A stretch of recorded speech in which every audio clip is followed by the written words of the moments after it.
Invito al escenario a nuestros panelistas, quienes son Paloma Valencia, senadora de la República; Clara López, senadora de la República; Carlos Meisel, senador de la República; y a la doctora María Camila Agudelo, directora de Asuntos Públicos de la ANDI, quien estará a cargo de la moderación de este panel. Muchísimas gracias. Recordarles también nuevamente, numeral Laboralistas ANDI, ahí pueden estar compartiendo sus comentarios, dudas, también compartir sus fotografías, nos gustaría mucho verlos. Así que a través de ese numeral podemos estar filtrando su información y así hacer crecer esta comunidad mucho más. En X estamos como @Andy_al piso Colombia y estamos muy atentos a ver sus interacciones. Ya a continuación iniciará el panel.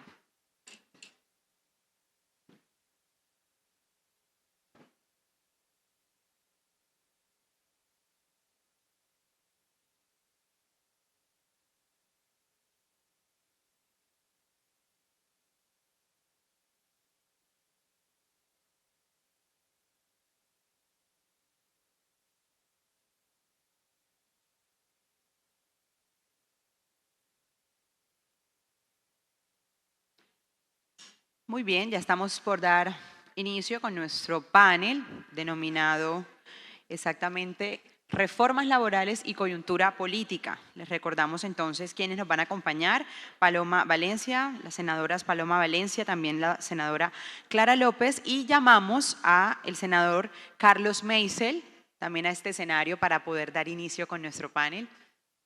Muy bien. Perfecto, ahí viene el doctor. Perfecto, entonces daremos inicio en breve.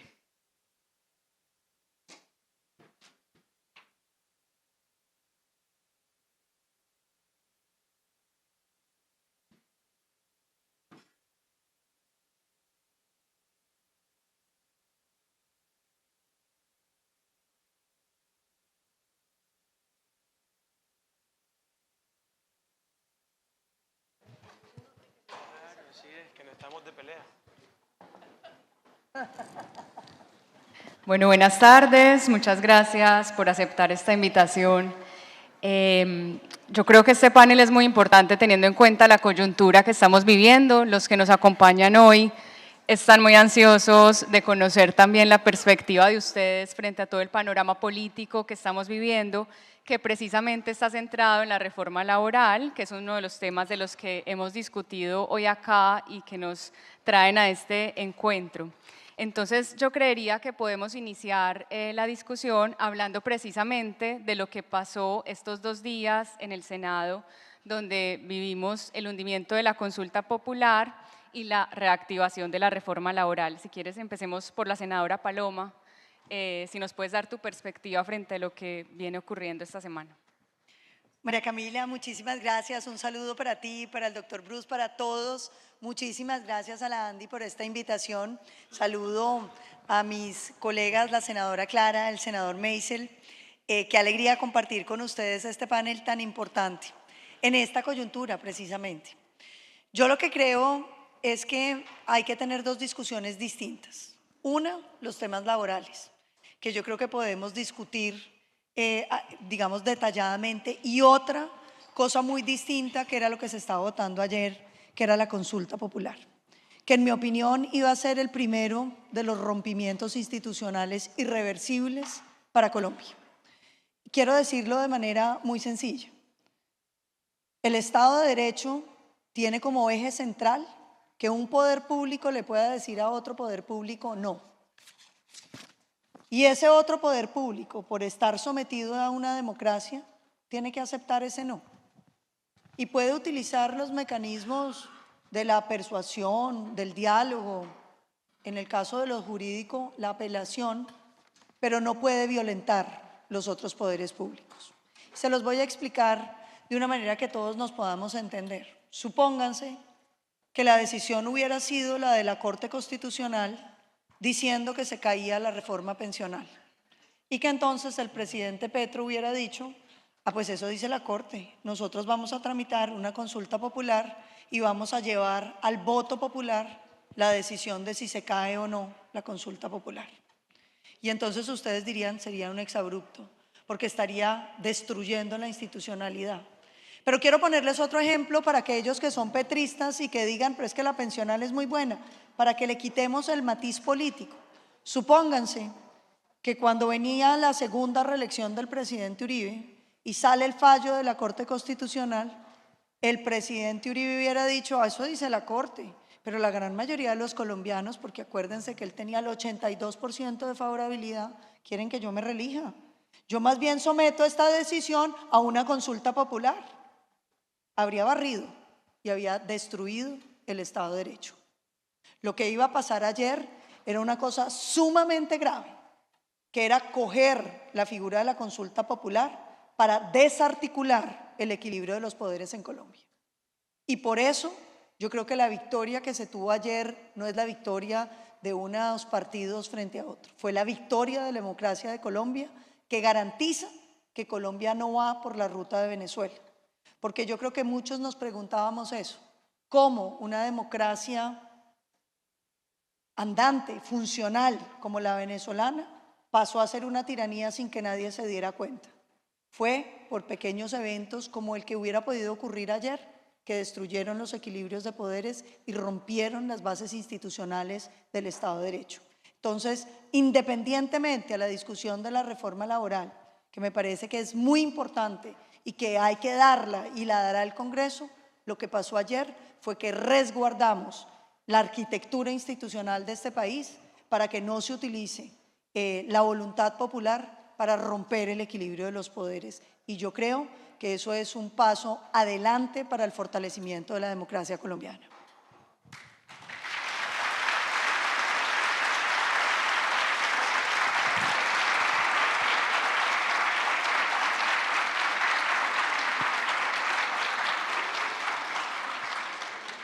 Senadora Clara López. Que hago un chiste flojo. Hágalo.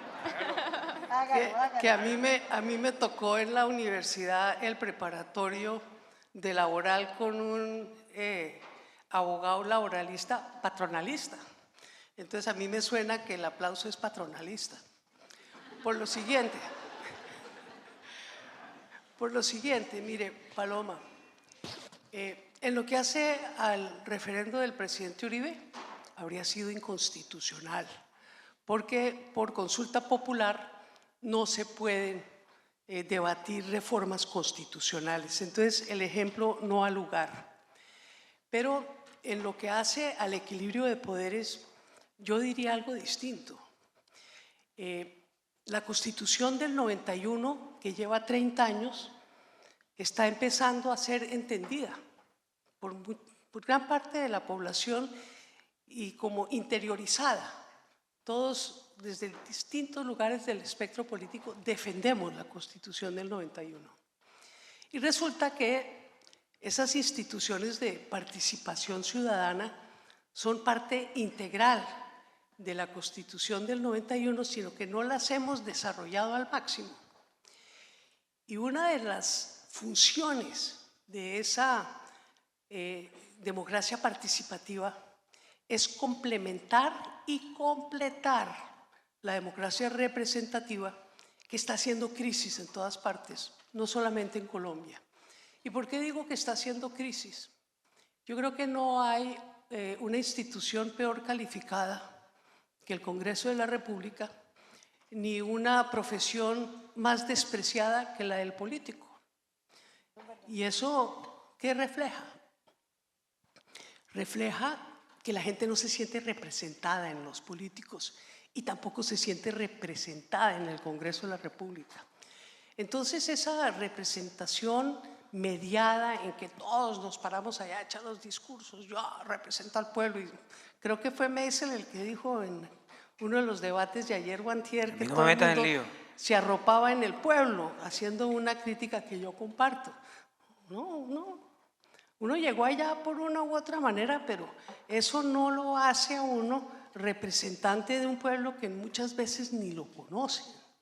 Entonces, para mí la consulta popular fue una respuesta adecuada a la negativa de las mayorías que yo llamo, ¿qué será? mediadas por los intereses económicos del Congreso de la República a sacar adelante las reformas. Mire, esta reforma laboral no es revolucionaria, lo dijo el doctor Torres ahora en el último panel, nos estamos medio actualizando. 23 años desde la ley 789 que decidió que el día empezaba, que la noche empezaba, el día terminaba. Sí, a las 9 de la noche. A las 10, porque de 10 a 9 fue con mucho esfuerzo y a pesar de, como le consta a Bruce, que logramos bajar una horita, la que menos le costaba a los empresarios. Entonces, el argumento de fondo es ese. Si 8 senadores en una comisión con la formalidad de la ley, del reglamento, es que tenemos derecho a hacerlo. Es que uno tiene derecho a hacer muchas cosas que no debe hacer y ellos no han debido de hundir un proyecto que merecía una discusión en el Congreso de la República.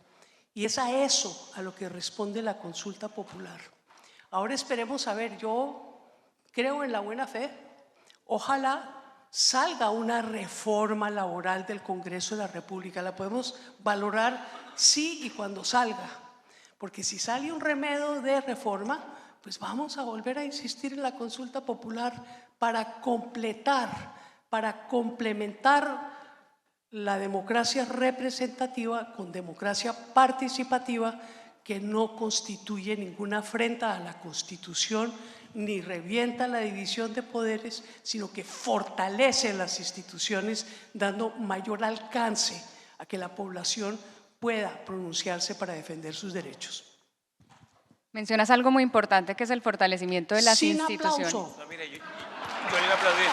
Yo le estaba aplaudiendo para que no usted, sino que no se oye a la persona, no a la tesis. Muy bien, muy bien. Mencionas algo muy importante, es el fortalecimiento de las instituciones. Ahora podemos hablar un poco de cómo generar confianza. Entonces, adelante, doctor Meisel. Miren, buenas tardes a todos. Un saludo especial a mis compañeras de panel, María Camila, gracias, al doctor Bruce, a tantos amigos que veo por aquí, doctor Charles.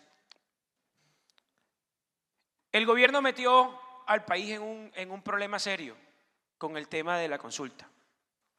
Y hay que reconocerlo, porque en nombre de unas conquistas laborales que son loables, que todos queremos, soñamos, y en medio del nombre de la participación ciudadana, que constitucionalmente además debe funcionar bien en este país y en todos los países del mundo, identificó rápidamente que la confrontación de la sociedad entre empleadores, trabajadores, entre los que queríamos o supuestamente no queríamos apoyar los beneficios laborales, en esas confrontaciones identificó rapidito el argumento o el pretexto para que el país dejara de analizar algunos temas que nos están doliendo a todos. La crisis que hay en el sistema de salud y los medicamentos, los problemas de seguridad que afronta de orden público, la extorsión desbordante, los problemas de corrupción que también tiene el gobierno y otros anteriores, no digo que este se la inventó, pero muchos temas trascendentales del país. El gobierno identificó que esa era la excusa perfecta para dejar de afrontarlos. Y yo creo que si el gobierno quiere empezar a dejar de causarle daño al país o a desescalar el problema en el que nos metió, lo primero que tenemos que hacer todos, gobierno, oposición, es pasar la página de la consulta popular y vamos a estudiar una reforma laboral que le sirva a este país. Vamos a empezar a entender o a identificar cuáles pueden ser las propuestas que pueden atacar la informalidad, qué es lo que realmente le está doliendo al ciudadano. El 58% de la gente que dice estar ocupada en este país lo hace sin prestaciones sociales, sin certidumbre en la vejez, sin contribuir en su propia salud. Y ese es el verdadero dolor que tiene el ciudadano hoy. Por supuesto que cualquier condición laboral que se pueda mejorar, lo haremos, identificando algunas propuestas loables. Pero sí considero muy importante que el gobierno, a partir del hundimiento de la consulta, deje de estar incrementando la temperatura en las calles. Si el gobierno quiere desescalar el problema que le ha causado a este país, lo primero que tiene que hacer es, por supuesto, ponernos de acuerdo con las cartas sobre la mesa e identificar una reforma laboral que sí le sirva al país, que no contribuya al desempleo, que no incremente la informalidad, que haga una focalización distinta de los generadores de empleo, propuesta que comparto con Chapman, porque no es lo mismo el esfuerzo que puede hacer el gran empresario Bavaria al restaurante Doña Lola, Clara, en temas de recargos nocturnos, no es el mismo esfuerzo. Entonces, esas son la clase de cosas que bienvenidas sean que las saquemos en la mesa. Ojalá que el Congreso, en la Comisión Cuarta de la que hago parte, podamos tener esta discusión e identificar esto como una gran oportunidad. Yo creo que si aquí empezamos a identificar esto como país, como una gran oportunidad y entregarle una mejor normativa laboral a este país, de pronto el problema habrá valido la pena y al final de cualquier crisis se puede ver una solución. Para la pregunta que, bueno, no hay aplauso para… Mira que yo tampoco tengo aplauso, man. Nada. Está como bajito. que la pregunta, y voy a robarle otra vez el momentico a Meisel, es precisamente el presidente del Congreso, Efraín Cepeda, decidió que la comisión que va a estudiar el proyecto de ley de reforma laboral es la Comisión Cuarta, de la cual Meisel hace parte y ya nombró ponentes, te nombró a ti como ponente. Yo quería que nos contaras rápidamente eso, cómo ves el ambiente en la comisión, qué han alcanzado a hablar, o sea, ¿cómo va a ser esa discusión? Bueno, miren, aquí, esto está sonando bien, sí. Bueno, miren, pues les cuento en qué vamos. Hoy tuvimos una reunión esta mañana, esa comisión la preside Angélica Lozano. Fijamos unos cronogramas con una audiencia que esperemos muchas personas de aquí se inscriban el lunes para empezar el cronograma de un trabajo diario, porque también hay algo cierto y estamos los tiempos bastante justos. Por no llamar, o sea, estamos prácticamente contra la pared en los días que hacen falta, en las 4 o 5 semanas que hacen falta. Ya fijamos unos cronogramas, se fijaron ponentes y el lunes arrancan todos estos cronogramas que les estoy diciendo con días seguidos hasta que logremos sacar adelante esto. ¿Qué se le pide al gobierno, a los ministros? Que de verdad tengan voluntad de consenso. El consenso no se dice en una emisora para después llegar al Congreso e intentar aplanar todos los criterios y las cosas que quiere uno. Vuelvo y repito, necesitamos una reforma que en sus artículos busque la generación de empleo, busque no entorpecer el emprendimiento, busque generar dos segmentos muy golpeados en mercado laboral que tiene este país, como lo son los jóvenes y los ciudadanos en edad de prepensión, volverlos atractivos para el mercado laboral. Porque lo que comprueba el mercado laboral y cualquier otro mercado es que las cosas funcionan mucho mejor cuando se incentivan que cuando se imponen.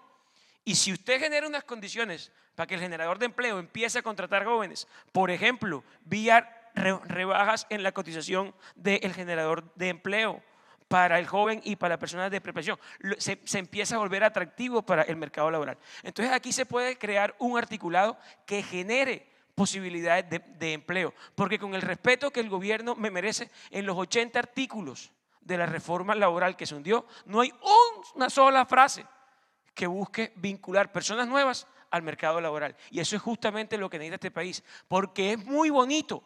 Y claro que todos nos preocupamos por el drama que vive el empleado y por mejorarle sus condiciones, pero también es muy triste las angustias y el trabajo que pasa el desempleado.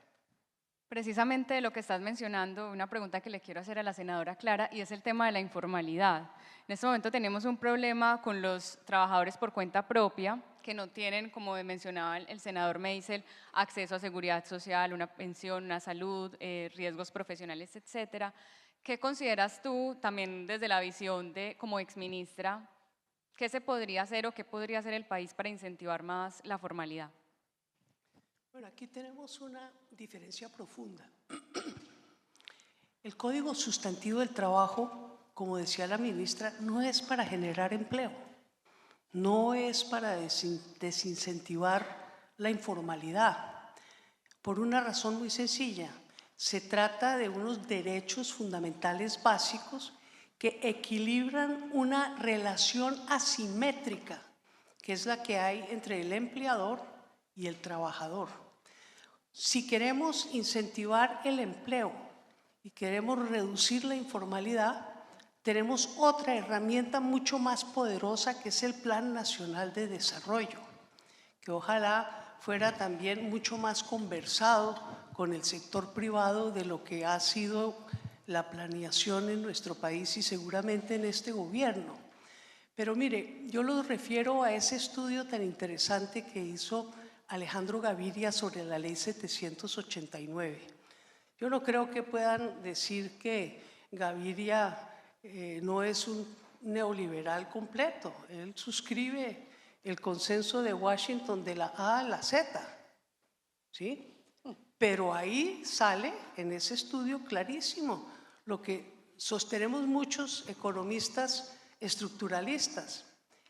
La demanda por empleo depende de la actividad económica y de la demanda agregada en la economía. Usted quiere incentivar el empleo, pues pague mejores salarios. Y si paga mejores salarios, entonces hay una mayor demanda, y eso salió cuando se hizo el análisis de la Ley 789. No fue rebajando la remuneración de los trabajadores que se incentivó el empleo. Se mostró en ese estudio que no generaron empleo. Lo que generó empleo fue la parte ascendente del ciclo, y entonces ahí se generó mayor demanda, mayor actividad económica y mayor empleo y mayor formalización. Entonces yo sí creo que, por ejemplo, en este tema del empleo tenemos una confusión grandísima. Hay el empleo formal, hay el trabajo informal, del cual mucho porcentaje, no tenemos las estadísticas, es economía popular. Es una especie de empresa del trabajo, porque el empresario es él mismo su trabajador. Entonces eso necesita una legislación especial, eso necesita un tratamiento distinto, eso necesita incentivos a través del crédito subsidiado, a través de la asistencia técnica, a través de que el Estado rodee la economía popular y le permita a esos tipos que viven pagando unas tasas de interés infinitas a los gota a gota. ¿Usted se imagina cómo serán de empresarios, trabajadores eficientes que puedan pagar tasas de interés del 1000 y del 2000%? ¿Quién de aquí sobreviviría pagando una tasa de interés de esas?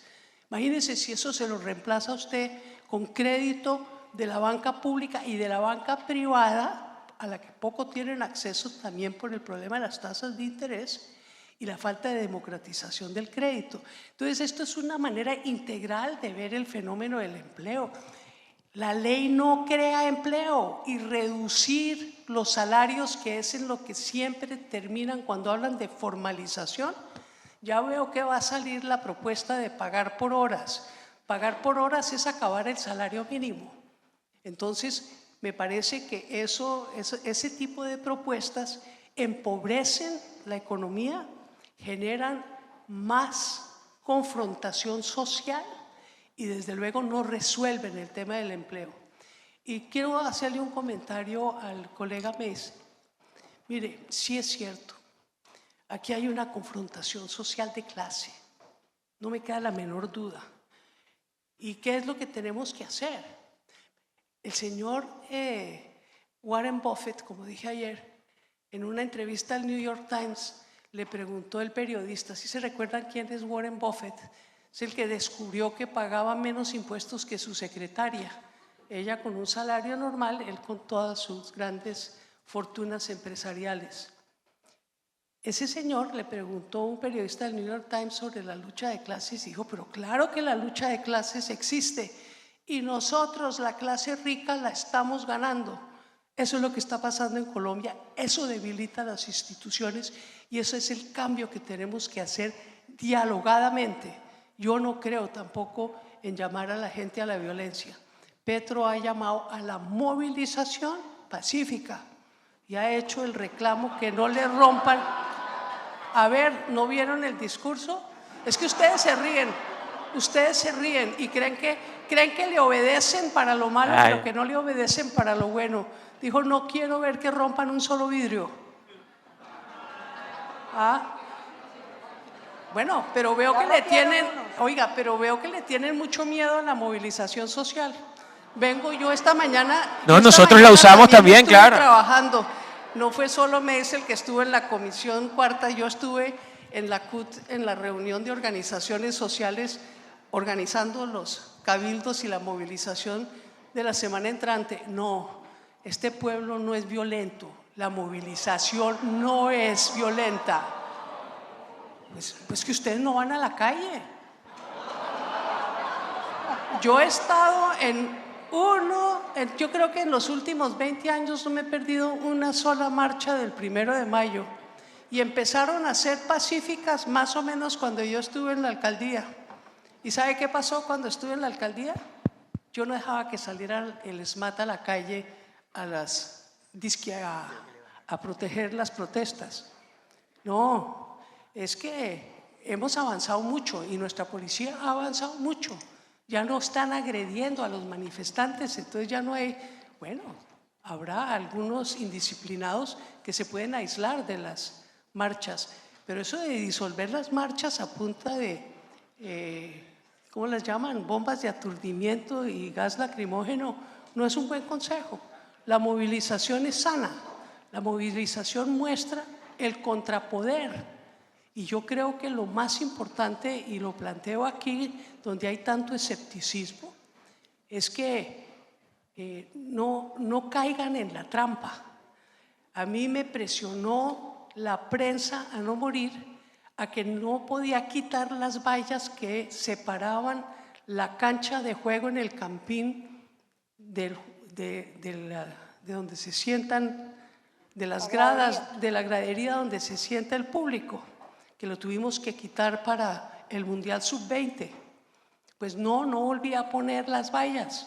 Usted cuando trata a la gente como gente, le responde como gente. Si lo trata como un salvaje, de pronto le cumple su pronóstico. Gracias. Senadora, al inicio mencionabas el estudio de Alejandro Gaviria, que además es muy interesante porque tiene un capítulo muy importante en el contrato de aprendizaje, donde dice que la ley 789 aumentó los contratos de aprendizaje en las empresas. Y ahora que mencionas el tema de movilización y que hablábamos también pues en el estado en el que estamos de polarización en el país, la pregunta que le quiero hacer a Paloma es ¿cómo hacemos para tener un ambiente de mayor concertación, que es lo que hemos exigido por lo menos en la ANDI frente a la reforma laboral, que permita también fortalecer la democracia en este tema? María Camila, yo primero diría, sí, doctora Clara, no se puede hacer una consulta popular, pero podría haber hecho un referendo. Digamos, no se trata de eso, se trata de que uno no puede instrumentalizar los mecanismos de participación ciudadana para destruir el equilibrio de poderes. Sí, nos podemos poner a hablar sobre cada figura y qué puede modificar, pero ese no es el punto. El punto es que uno no puede, cuando un poder le dice no, recurrir a la democracia directa. Entonces dicen, no, si esto es para una discusión seria, yo invito a que lean las preguntas de la consulta.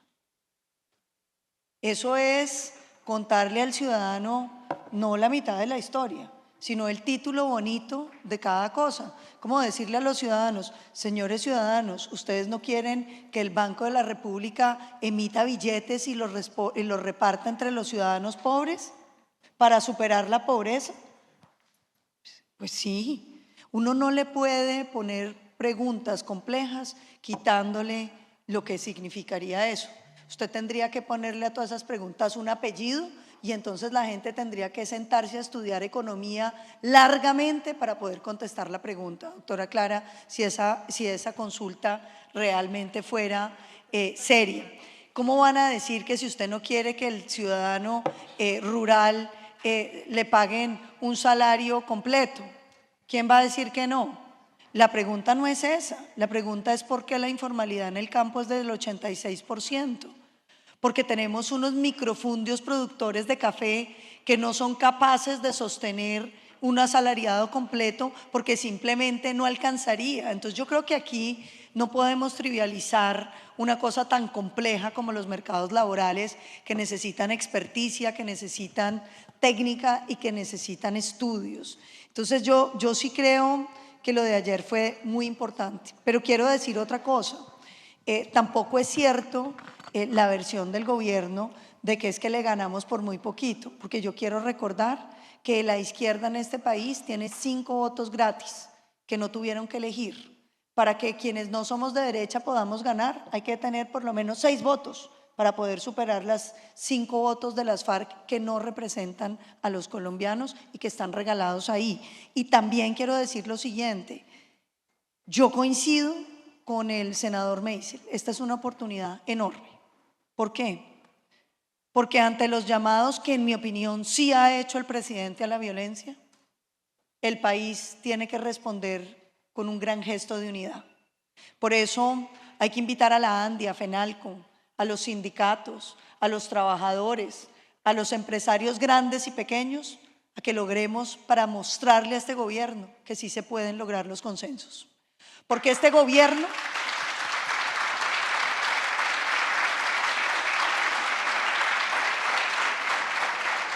a este gobierno, doctora Clara, le ha ganado la ideología.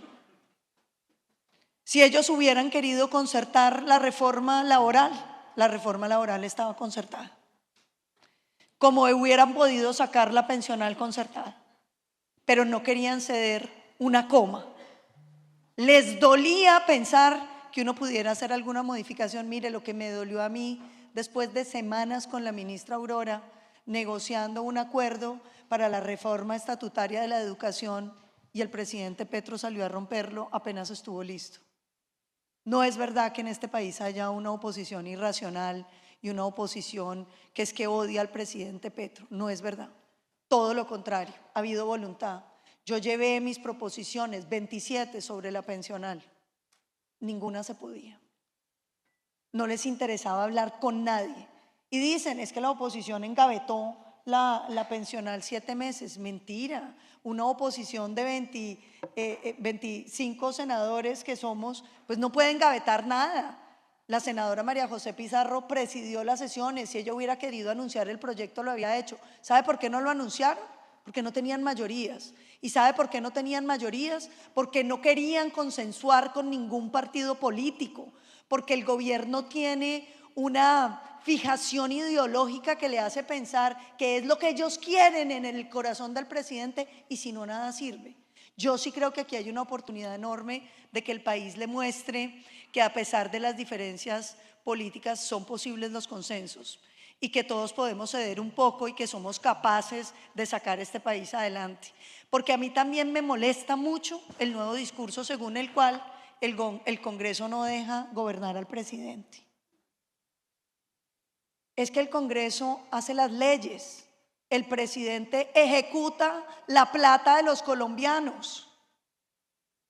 El presidente no se puede medir, por mucho que a él le guste el Congreso, por lo que el Congreso haga o no haga. Ahí ustedes podrán medir el Congreso, porque las reformas legales son una atribución del Congreso de la República. La pregunta que hay que hacerle al presidente es ¿en qué ha gastado la plata de los colombianos? Porque hizo una reforma que le ha costado 17 billones de pesos al año a los colombianos. Creó los impuestos saludables que han cerrado 35.000 tiendas de barrios.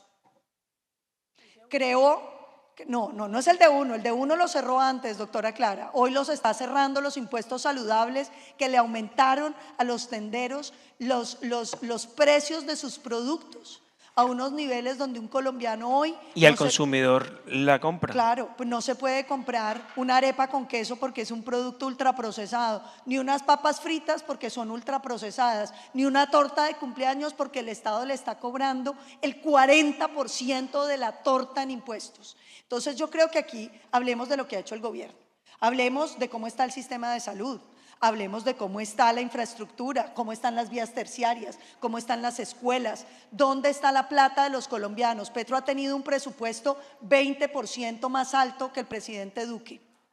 ¿Dónde está la plata? Yo creo que al presidente Petro lo que hay es que sacarlo del debate legislativo, que no es su campo, que se ponga a gobernar, que nos muestren qué está gastando la plata, por qué la salud se está colapsando, porque se han perdido 2 billones de pesos del sistema de salud de los maestros. Hagamos una movilización sobre esos temas, que son lo que le compete al Ejecutivo, porque el Ejecutivo es el dueño de los recursos, no es el dueño del Congreso. El Congreso es dueño de sí mismo porque es un poder independiente. Y yo terminaría diciendo, Colombia necesita que trabajemos por los colombianos más pobres. Yo hoy estuve, antes de venir para acá, caminando por el centro de Barranquilla. Conocí varias personas y le pregunté a Harold, que vende gaseosas, agua en la calle, cómo le iba a él en sus negocios. Me dicen, un buen día que haga mucho calor, logro vender, senadora, 120.000 pesos. Y en un mal día logro vender 20.000, que a duras penas me alcanzan para comer. Y yo lo que me preguntaba es, ¿qué es lo que ha propuesto el gobierno sobre estos temas? Porque es que la laboral no las tiene. ¿Por qué no proponemos, por ejemplo, un ahorro pensional para ellos? Que cada semana pase un asegurador para decirle cuánto puede ahorrar esta semana y el Estado le pone exactamente el doble de lo que usted ahorre para que todos los vendedores ambulantes en este país lleguen a la vejez con una pensión.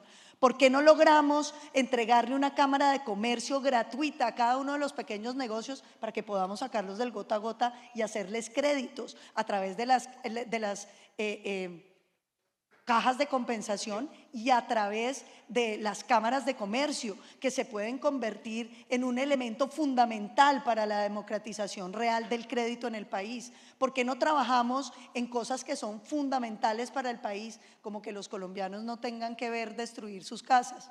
Mientras nosotros estábamos en este debate de la reforma pensional y la consulta y un poco de cosas, estaban bombardeando un pequeño caserío al lado, en el Patía, en el Cauca, mi tierra, y me llamaba un gran amigo que tengo allá a contarme cómo su hijo lo había perdido todo porque una de las casitas que quedó en nada es la de su hijo.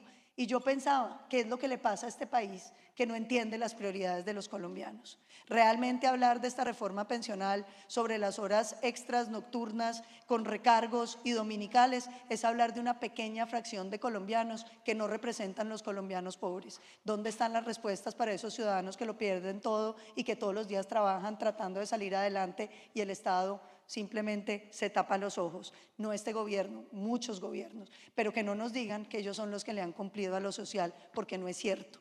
En la reforma laboral, como lo dijo Meisel, no hay un solo artículo que beneficie a los colombianos desempleados, un solo artículo que beneficie a los informales. Es más, usted me dice, doctora Clara, la reforma no está hecha para crear empleo, pero tampoco debiera estar hecha para destruirlo.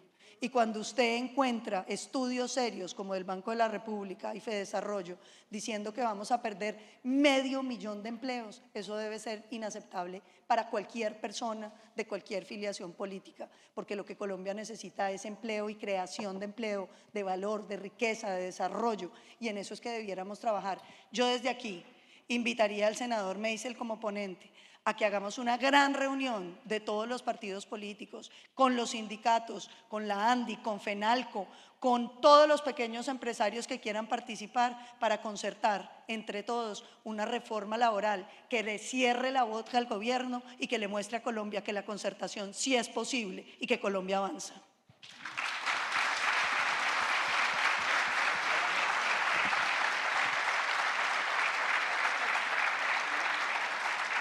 Bueno, nos quedan 3 minutos, 1 minuto para cada uno para la última pregunta. Pero a mí me tienes que dar más tiempo. Bueno, a ti te doy un poquito más porque acá se tomaron la palabra.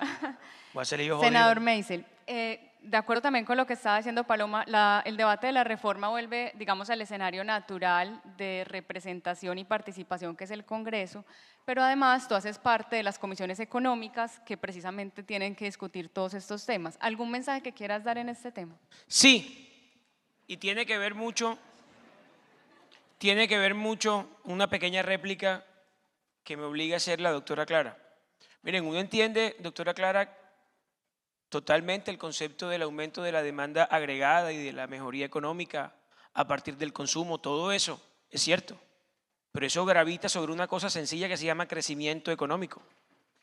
Y un país que 2023 creció el 0.7 y en el 2024 celebraron con cohetes un crecimiento del 1.7, ahí se cae la teoría de la doctora Clara.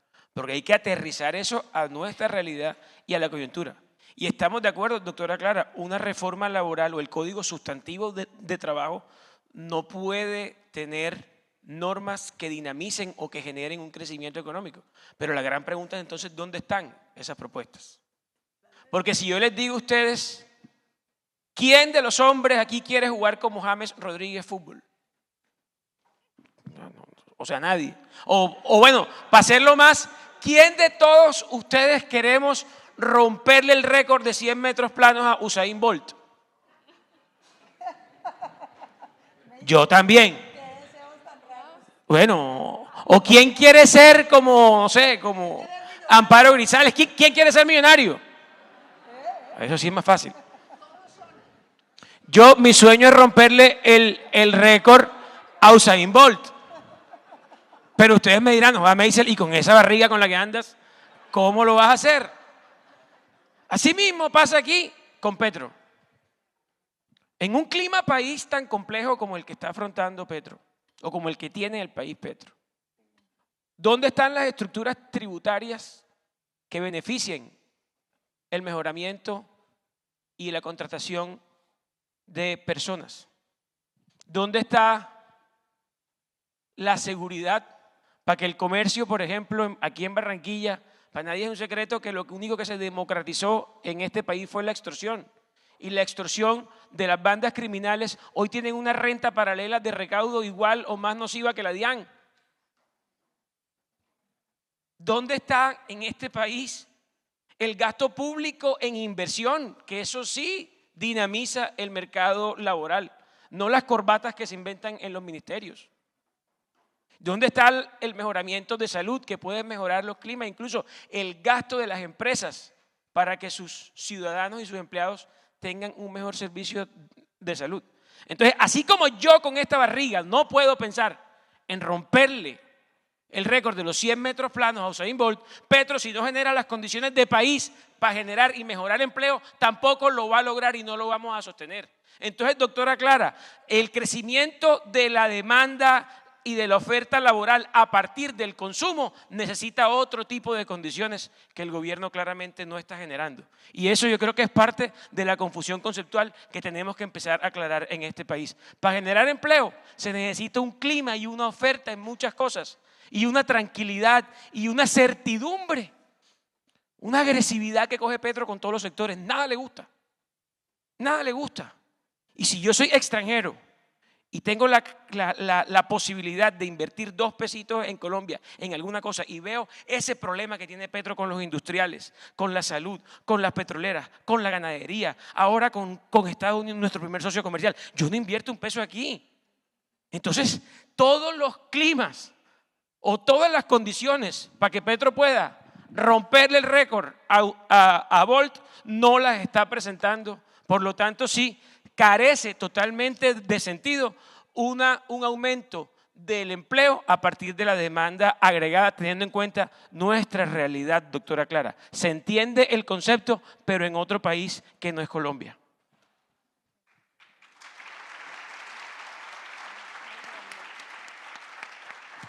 Senadora Clara, le tengo que preguntar algo que creo que es una preocupación de muchos acá, y es, cuando usted era ministra, la comisión de concertación funcionaba muy bien. Yo recuerdo incluso que usted creó la subcomisión de género, varias subcomisiones, y nos reuníamos periódicamente, o sea, todo estaba funcionando bien. Y una preocupación que hay en este momento es que esa comisión no se está reuniendo. Se reúnen de pronto al final de año, por supuesto, para discutir el salario mínimo, pero durante el año digamos que el diálogo social ha estado un poco fracturado, y es algo que nos preocupa a todos los que estamos acá. ¿Qué consideras o qué crees tú que se puede hacer para volver a incentivar el diálogo social entre los actores sociales? Mucho se puede hacer. Lo primero es hablar con los datos correctos y dejando un poco de lado la pasión. Miro a Meisel, pero me refiero a Paloma.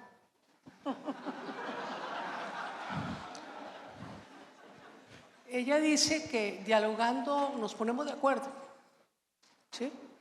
Y entonces, que no, que es que no tocan una ley, no se puede cambiar nada. Esa reforma laboral que ahora vamos a ver si la discuten en la Comisión Cuarta. Lo haremos. Por fin. Tiene 80 artículos. 68 tuvieron cambios en la Cámara de Representantes. Y por petición del empresariado, que se dice ahora antes, de la patronal, se excluyó el capítulo de asociación, de derechos de asociación, negociación colectiva y huelga. ¿Cómo así que no se ponen de acuerdo en nada? Se ponen de acuerdo en sacar lo más importante que tenía la reforma laboral. Es que es muy importante tener en cuenta que las relaciones laborales son de desequilibrio, y lo que las equilibra es la ley y la convención colectiva respaldada en el derecho de asociación y de huelga. Eso es lo que equilibra la relación laboral. Entonces, ese cuento de que es que el gobierno no cede, no cambia, no es cierto. Lo que pasa es que no tiene la misma política que tiene el empresariado, es una política distinta. Y hay un sector del empresariado que no negocia.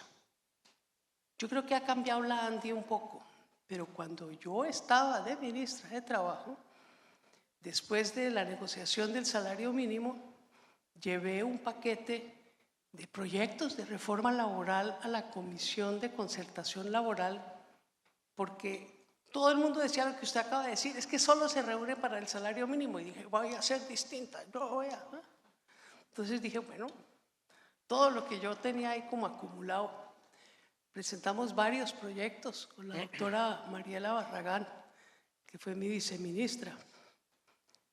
Y voy a decir algo que ustedes no me van a creer, porque es que eso es de lado y lado, malomita. El doctor Alberto Echavarría, que en paz descanse. Que la doctora Clara y yo somos amigas de vieja data, fue mi profesora y mi directora de tesis.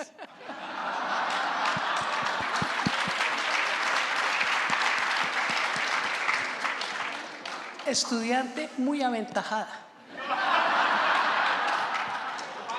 como lo puede ver cualquiera, y no por la profesora, por su inteligencia. Entonces, el doctor Alberto Echavarría, con quien teníamos discusiones, cogió el paquete que ya se lo habían leído porque yo lo mandaba antes de la reunión, y se puso furibundo y botó el paquete sobre la mesa y dijo, esa no es la agenda de los gremios. Y me cuentan que se fueron corriendo el Consejo Nacional Gremial a ponerle quejas al presidente Santos. No, yo creo que sí tenemos que hacer un esfuerzo muy grande. Y yo creo que en eso Paloma tiene toda la razón. Pero no es decirlo, es hacerlo. ¿De acuerdo? ¿Sí? De acuerdo. Y una de las violencias que insistimos mucho en que hay que sacar de la política, al lado de la violencia física, que creo que hemos venido superando en un gran porcentaje, hombre, es esa insultadera, es esa habladera con mitades de verdad que no son verdad, sino verdaderas mentiras. Entonces, así no se puede hablar. Y como la gente de verdad no sabe tanto, pero sabe más de lo que uno cree, entonces votan porcentajes, que es que el 56% de la informalidad es como yo, y te echan el cuento de lo grave que es la situación. No, yo sí pienso que tenemos que ponernos de acuerdo en unos comunes denominadores. Y eso empieza no por congelar el estado de cosas, sino por evolucionar.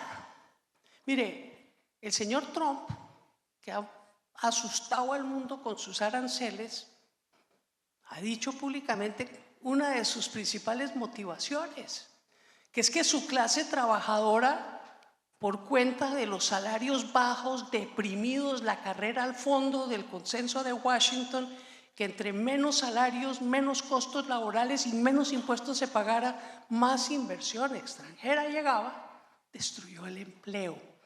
Aquí en Colombia también, por los salarios tan bajos, y en Estados Unidos ni hablar, 30 años sin que aumente el salario de los trabajadores norteamericanos en términos reales. Esas son estadísticas que publican ellos, pero profusamente.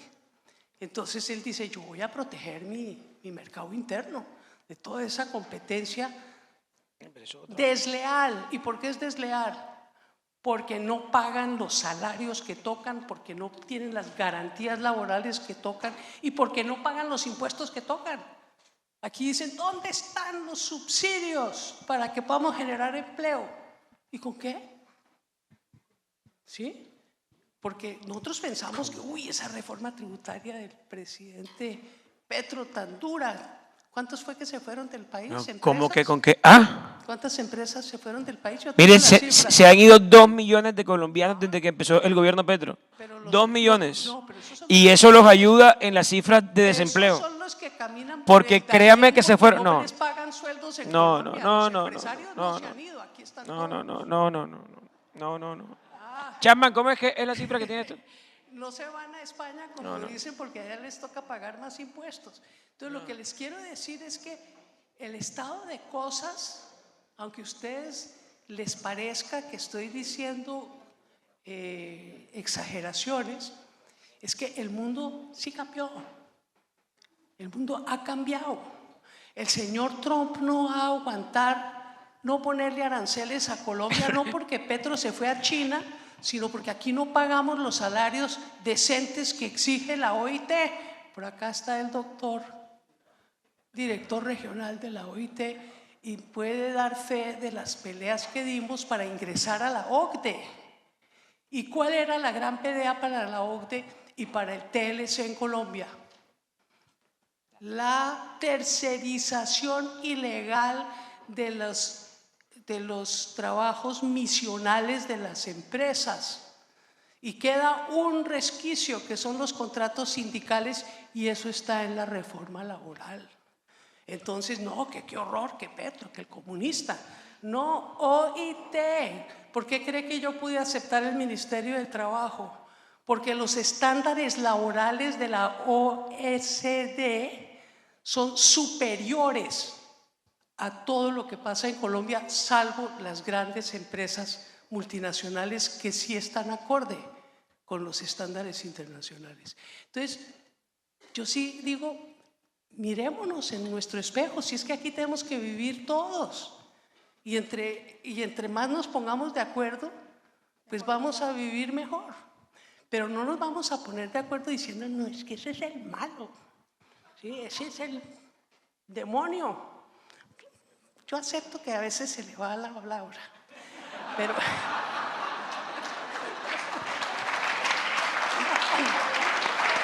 pero de la palabra no pasa, señores y señoras. Él no es un hombre violento, él es un hombre de una humanidad que muchos envidiarían en este salón. Entonces le quiero decir de verdad, es que no se hace esas ideas. Si desde las 5 de la mañana hasta las 3 de la mañana en el radio le están diciendo a uno, mire, ese es un HP, claro, ponen así la cabeza. Pero las políticas públicas, bueno, es para lo que lo elegimos. Él no está haciendo nada distinto y no está haciendo violencia como ustedes están pensando en este salón. Es reforma laboral, es paz social. Reforma de la salud, es paz social. Reforma agraria, es paz social. Bueno, no hoy, no mañana, pero el país necesita eso para que podamos despejar el horizonte y arrancar, porque estamos desde hace rato en una patria boba tecnológica, ideológica, política, y tenemos que salir de ella. Y yo sé que con Palomita podemos. Guiño, guiño. Bueno, senadora Paloma, nos van a regañar. No, Menos de un minuto. Yo terminaría diciendo, ojalá el gobierno fuera como la doctora Clara, a quien queremos y admiramos profundamente porque tiene el tiempo para dialogar. Venir a unos espacios donde a uno no lo quieren es difícil y ella lo hace bien y lo hace con valor y con firmeza y se merece ese aplauso. Y se lo merece porque yo sí creo que el país tiene que entender, que lo tiene que entender el presidente Petro, que aquí no hay un barco para los de derecha, para los de izquierda, es el mismo barco. Y que cuando nos dedicamos a que le vaya mal a los gobiernos, pues nos va mal a todos. Pero yo por eso quiero puntualizar, esta no ha sido una oposición que ha saboteado el gobierno, todo lo contrario. Nosotros hemos sido una oposición propositiva, activa, con ganas de contribuir. La doctora Clara dice que se dieron mucho, ha sido muy difícil. Usted le pregunta a cualquier gremio, a cualquier sector, cómo le ha ido en los diálogos con el gobierno y todo el mundo está aterrado de cómo los maltratan, los menosprecian, no les oyen. Yo fui donde el presidente Petro a hablarle sobre el tema de salud, cuando invitó al presidente Uribe. Nos escuchó, algunas cosas que le impactaron miró al ministro, el ministro le dijo no, que eso no era, y ya. Y yo pensaba, hombre, semejante oportunidad donde hubiéramos podido hablar sobre las cosas reales de la salud y tratar de avanzar. Yo pienso que el país sí tiene que hacer un esfuerzo, pero es un esfuerzo de todos, de poder construir esa Colombia que todos queremos. Porque alguno dirá, algún petrista dirá, ¿yo qué puedo tener en común con Paloma? Y tiene mucho más de lo que piensa.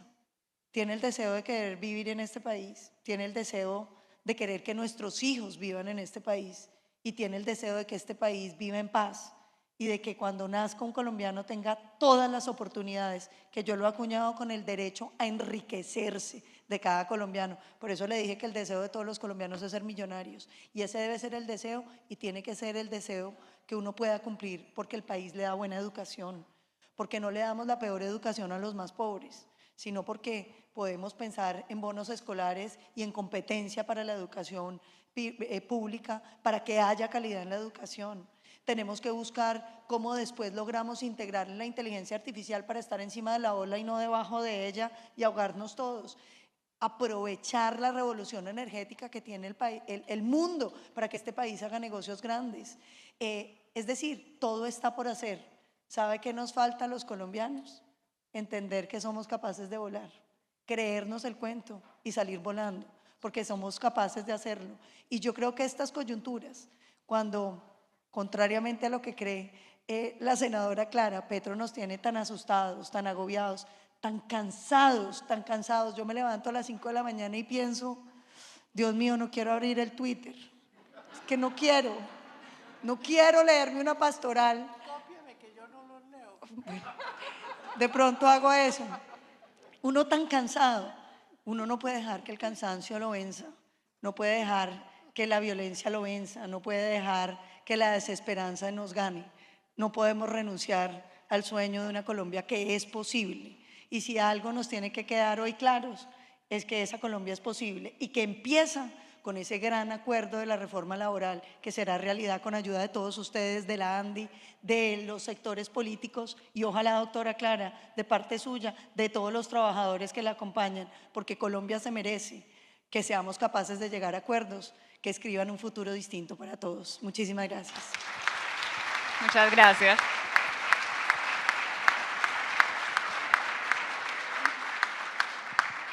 Muchas gracias por la participación y bueno, queda un panel, entonces esperamos que sigan acá acompañándonos.